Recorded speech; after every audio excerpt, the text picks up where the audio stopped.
what I would do is I would give a little bit of background about what is folk arts. So when we talk folk arts, we're talking about visual arts, which is what we see here, then music, then dance, and also storytelling. That all put together was what used to be the folk arts of ancient India. And the background was, this is where we educated the public. This was a kind of entertainment for the public.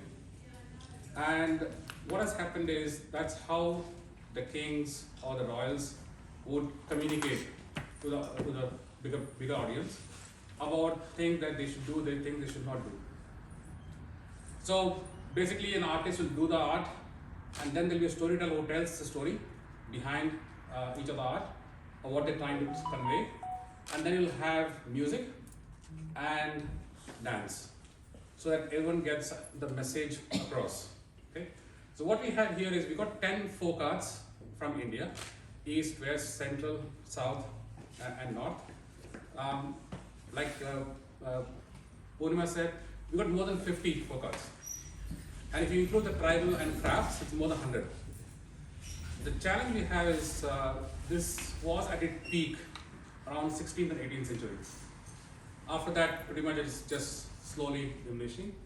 And a lot of the artists have left the industry, and the art is almost like, now it's almost to a stage that some of them can only be seen in museums. What we don't want to see is these all ending up in museums. We really want this to be revived, so that it doesn't end up in museums. And people are practicing this, learning this, what's behind this. So how did it start? So we have paintings which came before paper, canvases were there. So I got few paintings which I will show you here, these 4. These are done on palm leaves. Palm leaves basically, as a nature, a very hard-bearing item. It doesn't just get destroyed so easily. It can last for ages. Okay? So these 4 that we have is palm leaves, and what they do is they use needles. They'll use needles and itch the paintings or the stories, and then use dye to get the coloring done. Okay? So that is how it started.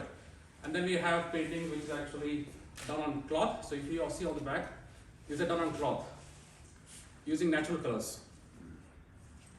And when I say colors, they use white from shells, seashells. They will boil the shells for 3-4 days and convert into white powder, and then use the white for coloring. Yellow will come from stones. It's called harital pattar. It's a yellow color stone which you pretty much keep rubbing.